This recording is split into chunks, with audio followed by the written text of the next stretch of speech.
The alien with shaky hands.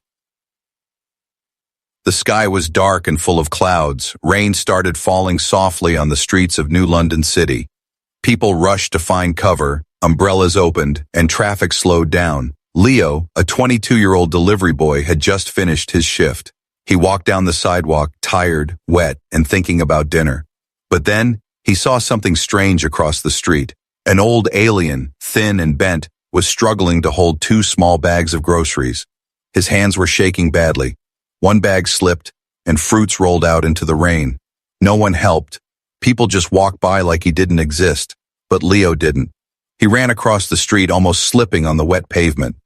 "Hey, let me help you," Leo said, picking up the fruits and putting them back. The alien looked at him with tired yellow eyes. "Thank you, young one," the alien whispered, his voice soft like wind. His skin was pale gray and cracked. He wore a dark robe with golden patterns, almost faded with age. Leo offered to carry both bags. The alien nodded slowly. "Just 2 blocks," he said, his breath shallow. They walked in silence. The alien moved slowly, almost like he was in pain. Leo looked at him closely. There was something different about this alien. He didn't look like the usual tourists or workers from other planets. He looked older, wiser, and maybe broken. When they reached a small, rusty building, the alien stopped. "This is home," he said, and opened the door. Leo helped him inside. The room was dark, dusty, and full of old items. Maps, books, glowing stones. "Thank you," the alien said, sitting down slowly on a wooden chair. Leo placed the bags on the table. "Do you have family here?" he asked. The alien shook his head. "I had a galaxy once," he replied softly. "Now I have this room." Leo didn't know what to say. He smiled politely. "Well, take care, okay?" He turned to leave. But the alien stopped him. "You have a kind heart, human," he said. "Take this." He handed Leo a small round coin made of black metal. It felt heavy, cold, and strange. There was a symbol on it, something Leo had never seen before. What is this?" Leo asked, confused. "A memory," the alien replied. "And maybe a warning." Leo laughed nervously. "All right, thank you." He slipped the coin into his jacket pocket and left. Outside, the rain had stopped, but far above the clouds, something moved. A small, dark ship entered Earth's orbit silently. Its sensors blinked red when they detected a signal from the coin. Inside the ship, a robotic voice said, "Confirmed, Saroon signal, location locked." A second voice growled, "After all these years, the fallen emperor lives." Back in his room, Leo tossed his jacket on a chair and flopped onto his bed. He had forgotten all about the coin. But in the dark corner of the room, the coin began to glow softly. His tablet blinked and showed a strange symbol. Then the screen filled with static. A voice came through, old, broken, but still powerful. "The stars remember the emperor, and soon the war will begin again." Leo sat up quickly, staring at the screen. "What the hell?" he whispered. He didn't know it yet, but helping that old alien was going to change his life, and maybe the fate of the entire galaxy. Whispers from the stars. The next morning, Leo woke up to a strange humming sound. His room felt colder than usual. The light from his tablet blinked in an odd pattern, almost like Morse code. He rubbed his eyes and walked over. The screen had a new symbol, a circle with sharp lines pointing out like a starburst. It wasn't from any Earth app or message. "Did I install something weird?" Leo mumbled, tapping the screen. As soon as he touched it, the tablet buzzed violently. Then a deep voice spoke through the speaker. "Saroon is alive, and Earth has no idea what it holds." Leo froze. The name, Saroon, was the name the old alien had told him. How did his tablet know that? He backed away slowly, fear crawling up his spine. Suddenly, the coin the alien had given him started glowing in his jacket pocket. Leo pulled it out. It was now hot and pulsing with a blue light. It floated slightly above his hand and spun on its own. "What is this thing?" he whispered. Just then, a second voice came from the coin itself.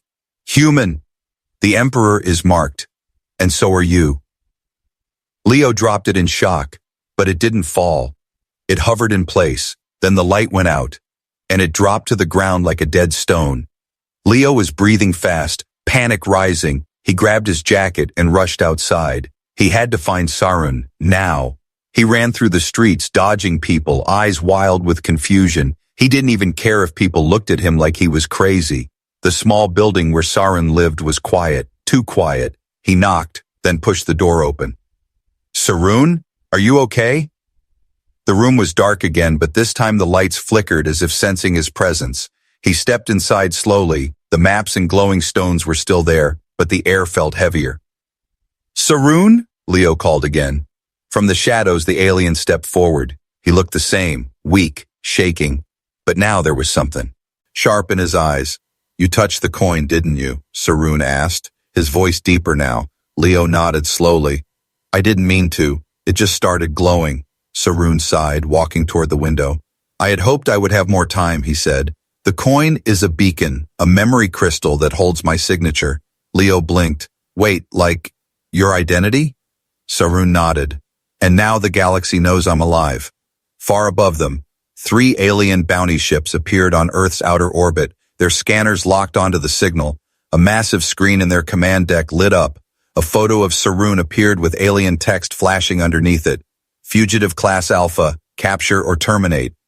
One of the bounty leaders, a red-scaled reptilian creature, grinned. He's alive. The price on his head just doubled. They activated stealth mode and began descending toward Earth. Back on Earth, Sarun looked at Leo carefully. You don't understand what you've done, young one, he said.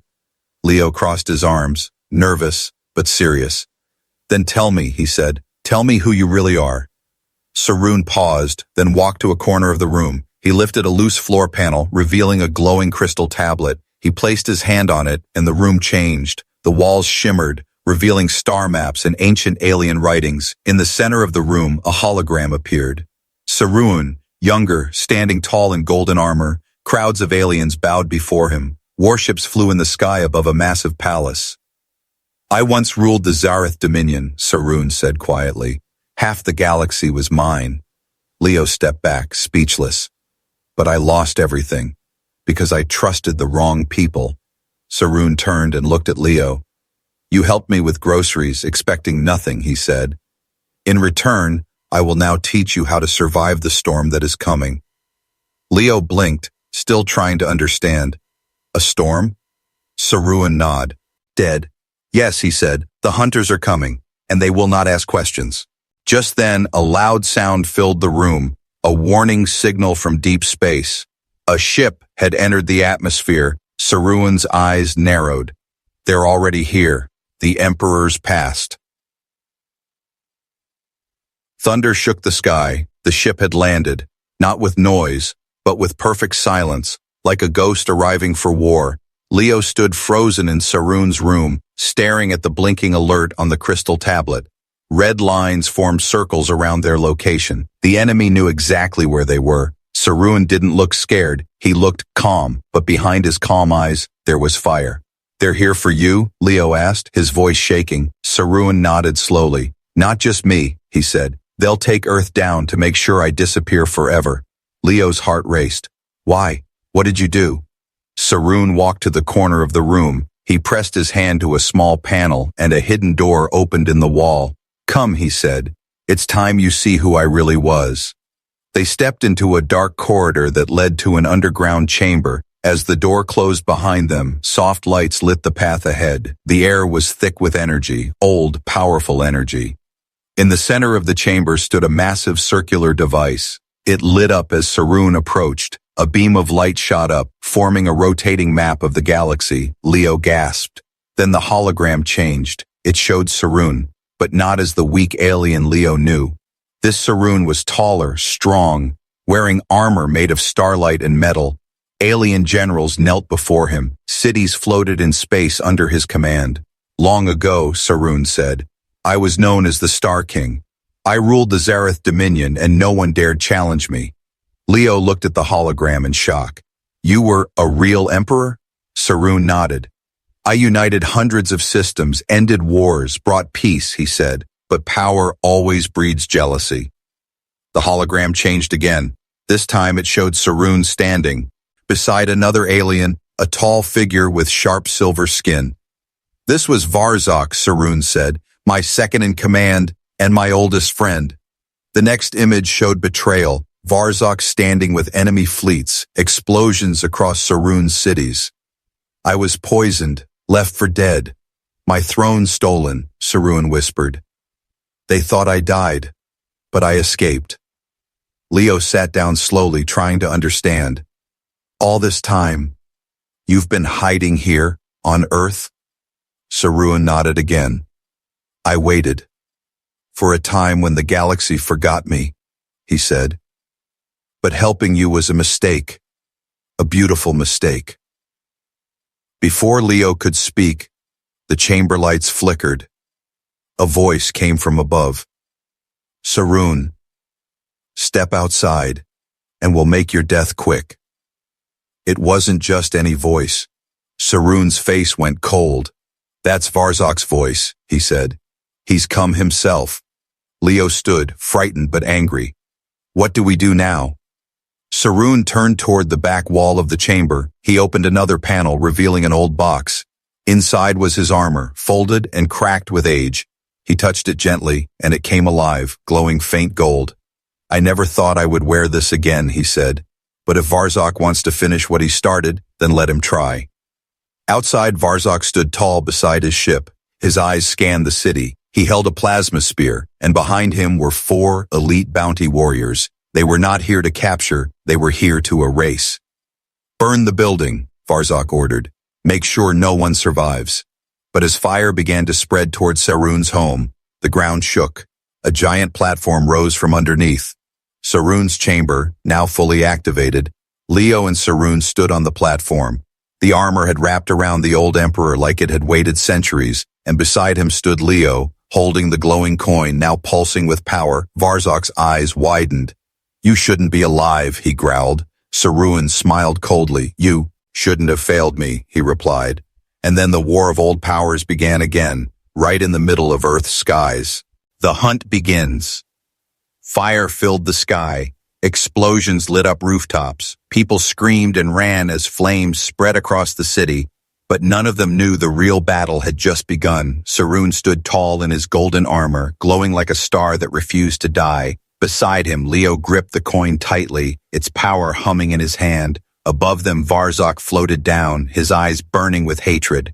"Even in your ruin, you still think you can stand against me?" Varzok sneered. Saroon didn't answer. He raised his hand, and energy rippled through the air. With a crack of light, he launched forward. The 2 old enemies clashed in midair, shaking the ground below. Leo watched in shock as plasma beams and energy waves split the sky. The bounty hunters tried to charge, but Saroon's defense system, once hidden underground, rose from the earth. Turrets and shields formed a barrier around Leo. He was being protected, but he was also being watched. Far across the stars, dozens of bounty signals began blinking. Galactic hunters in distant sectors received alerts. Subject Saroon confirmed alive. Location, Earth, reward tripled. From cold moons, frozen comets, and pirate strongholds, they launched. The most dangerous hunters in the galaxy were now coming to Earth. Not for war, not for peace, but for blood and credits. Back on Earth, Saroon and Varzok fought with fury. The air cracked with each hit, ancient powers clashing like gods from forgotten myths. But Saroon was older now, and Varzok had brought something worse than strength. He had brought technology built to kill emperors. Saroon was knocked back, crashing into the city square. Leo rushed to him. "Are you okay?" Saroon stood slowly, armor damaged. "I need time to recover," he said. "They upgraded their weapons. I didn't expect this." Leo looked at the sky. More ships were entering Earth's orbit. Fast ones, heavy ones, ached ones. He turned to Saroon, desperate. "What do we do?" Saroon looked at Leo carefully. "I had hoped to protect you from this," he said. "But now I must teach you." He placed his hand on Leo's forehead. In a second, energy flowed through Leo's body. He gasped and fell to his knees. Memories, not his, rushed into his mind. He saw alien cities, royal halls, fleets rising from stardocks. He saw himself standing beside Saren in a time that hadn't happened yet. When Leo stood up, His eyes were brighter. "What did you do?" he asked, breathing fast. Sarun smiled. "I gave you the link to my crown, not for power, but for survival. You are now part of my legacy."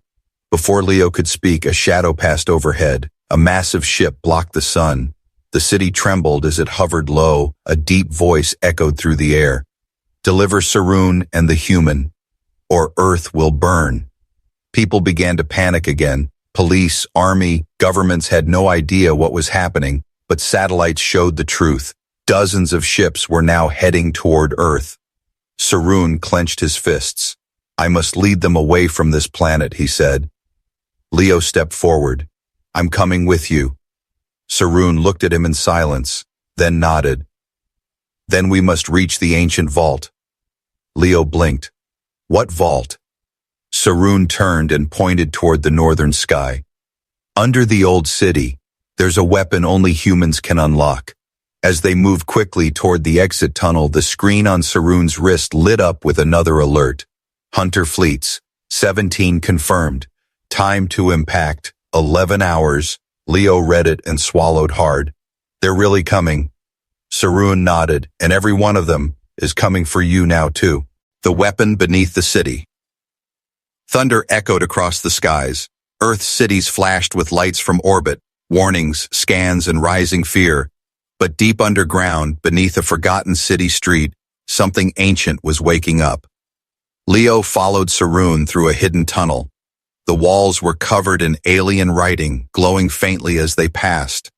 He could feel something, pulling him forward, like the tunnel wasn't just a place, but a path made for him.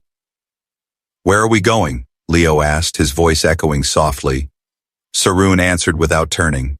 "To the vault I built before I vanished.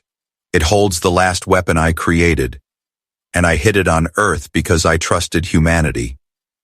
They stopped at a massive black door, circular and silent. Sarun placed his hand on a panel. It didn't open. He stepped back, looking at Leo. "It only opens for a human," he said. "A human with a pure act of kindness in their heart." Leo blinked, confused. "Kindness?" Sarun nodded. "You helped a stranger in the rain, expecting nothing." That was enough. Leo touched the door, and it responded instantly. Rings spun, lights pulsed, and the ancient door slowly opened with a deep, vibrating hum. Inside was something massive. A crystal sphere the size of a car floated in the middle of the chamber. It glowed with shifting colors, blue, gold, and red. It was alive. It watched them. "What is it?" Leo whispered. Sarun spoke slowly. "It is the Star Core, my last creation. It is not just a weapon. It is a heart, a mind, and a shield. And it only accepts a human as its key." Leo stepped forward. The moment he got close, the Star Core flashed and floated toward him. A voice, soft and ancient, spoke directly into his thoughts. "Do you wish to protect?" Leo hesitated, then nodded.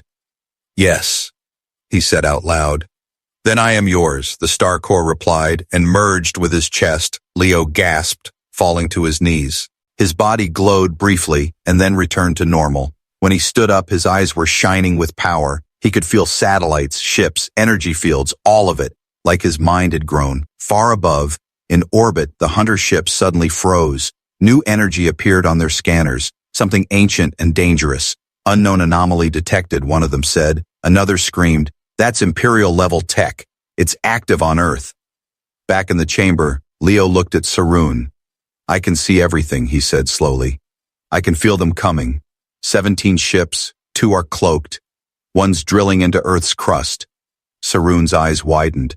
"You're already bonded to the core. You are the first human to hold it." Suddenly the walls shook.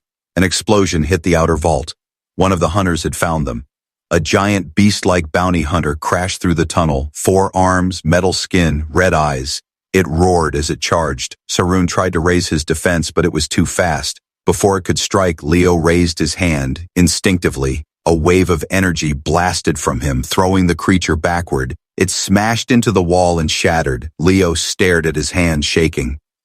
I didn't even think."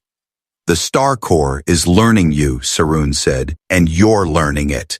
Alarms blared again. The wrist display on Sarun's armor flashed. More ships landing, urban zones, military zones, energy sites. Saroon looked at Leo. You are no longer just a helper, he said. You are now Earth's shield.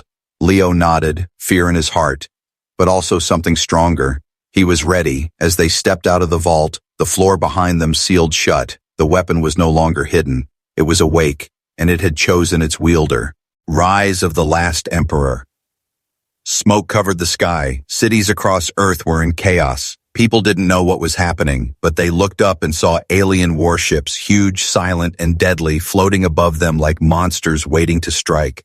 Governments tried to respond, jets scrambled, missiles launched, but none of it worked. The Hunter fleet was using tech far beyond Earth's reach. Only one thing stood between Earth and destruction: Leo, now bonded to the star core, and Saturn, once the Emperor of the Stars. In a hidden chamber beneath Earth's old mountains, Saturn stood in front of a long-forgotten mirror. His armor was repaired, golden with sharp edges that pulsed with energy. He stared at his reflection, silent, then whispered, "I wore this last, when I ruled the galaxy." Now he would wear it to protect a single world. Leo walked in, still glowing with the star core's light. He looked stronger now, not just from power, but from purpose. "I can feel every ship in orbit," Leo said. "They're surrounding Earth, but they're not attacking yet," Saroon nodded. "They fear the star core," he said, "but that won't stop them for long. They've gathered too many. They've come to erase everything I ever touched." Leo clenched his fists. "Then we show them what Earth can do."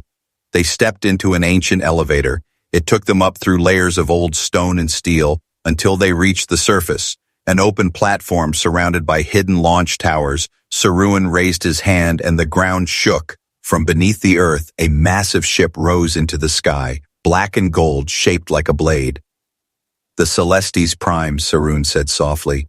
"My last flagship, buried here for a day like this." Leo stared in awe. "That's yours?" Saroon smiled. "No, Leo. It's ours now." The ship opened with a soft hum, accepting them like it remembered its master.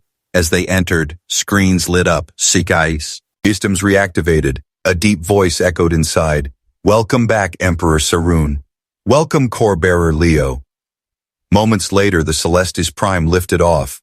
Earth's people looked up and saw a new kind of ship. Not one of the invaders, but something different, something powerful, hopeful. In orbit, the Hunter fleet reacted fast. Varzok, now commanding the lead ship, stood with rage in his eyes. "He really brought it back," he hissed. "Target them with everything. No mercy." The battle began. Dozens of enemy ships surrounded the Celestis Prime. Lasers and plasma flew through space.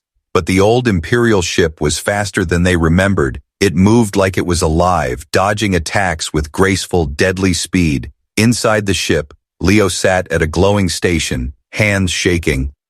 "I've never flown anything like this," he said. "You're not flying it," Saroon replied. "It's flying with you." Leo reached out. The star core in his chest connected with the ship's systems. He could suddenly see everything, every threat, every shield, every weakness. With one command, the ship unleashed a wave of energy. A full squad of bounty vessels exploded instantly. The hunters were stunned. "Pull back," someone shouted, but Varzok screamed, "No, we finish this now." Varzok's ship charged forward, bigger and darker than the rest. He aimed everything at the Celestis Prime, but Saroon stood calmly. "This is the part where I rise again," he said. He activated a forgotten protocol. The ship split into 5 glowing parts, each attacking separately. They circled Varzok's ship like a storm. Leo guided their path, his thoughts controlling the flow of battle. Then Saroon faced Varzok directly. A final teleport placed him on the enemy bridge, face to face with the one who betrayed him. "You should have stayed buried," Varzok growled. Saroon raised his arm. "You should have remembered who I was." One blast, oh, knee light, and the bridge exploded. Back in Earth's orbit, silence returned. The Hunter fleet, leaderless, fled. Earth was safe. The people would never know the full story, but they saw the golden ship and the lights in the sky, and for the first time, Earth wasn't afraid. He was just a kind human. The stars were quiet now. No ships, no threats, no war, only the soft glow of Earth floating in the black sky. The Hunter fleet had vanished. Varzok was gone. and the Celestis Prime returned to orbit, damaged but alive. It had done its duty. Just like the man inside it, Leo stood by the main window staring at Earth below. His body still hummed with the Star Core's energy, but inside, he was just a boy who once helped an old stranger in the rain. Saruan entered the bridge, wearing a long cloak over his golden armor. His face looked younger somehow, restored by the fight, but his eyes held peace now, not fire. "You look like a warrior," Saruan said with a small smile. Leo laughed softly. "I don't feel like one," he replied. Saruan stepped beside him. "You never needed to feel like one," he said. "You became one when you made a simple choice, to help someone who looked weak." Back on Earth, news spread fast. People had seen the golden ship, the flashes in the sky, the sudden silence of the enemy, but no one could explain it. Governments called it an unidentified defense system. Others called it a miracle. Only a few people truly knew the story, and they didn't say much. Leo and Saren returned quietly, no parades, no cameras, just a walk down the same rainy street where it had all begun. Saruan wore human clothes now, blending in, but when he passed a small group of street kids, one of them looked at him with wide eyes and whispered, "That guy looks like someone from the stars." Saruan winked and kept walking. Leo chuckled, "You kind of do." They reached Saruan's old building. It was still dusty, still dark, but it felt different now, like the room had stories to tell. That night, Leo sat, alone with the coin, the one that started it all. He rolled it in his hand. It didn't glow anymore. It didn't need to. Saruan stood at the window. "I'll be leaving soon," he said. "There are other systems, other broken places that need hope." Leo turned to him. "You're leaving Earth?" Saruan nodded. "But not forever," he said. "You've given me something I lost long ago. Belief." At sunrise, they walked to the top of a quiet hill. The Celestis Prime waited above, hidden from human eyes but real in the sky. Saruan turned to Leo one last time. "Thank you," he said, "for helping an old man carry his groceries." Leo smiled. "You're welcome." Saruan paused, then added, "The galaxy will remember you, not as a soldier, not as a warrior, but as a kind human. And sometimes, kindness changes everything." The Emperor stepped into his ship and vanished into the stars. Leo watched until the sky was empty again. He stood alone on that hill, wind blowing through his jacket.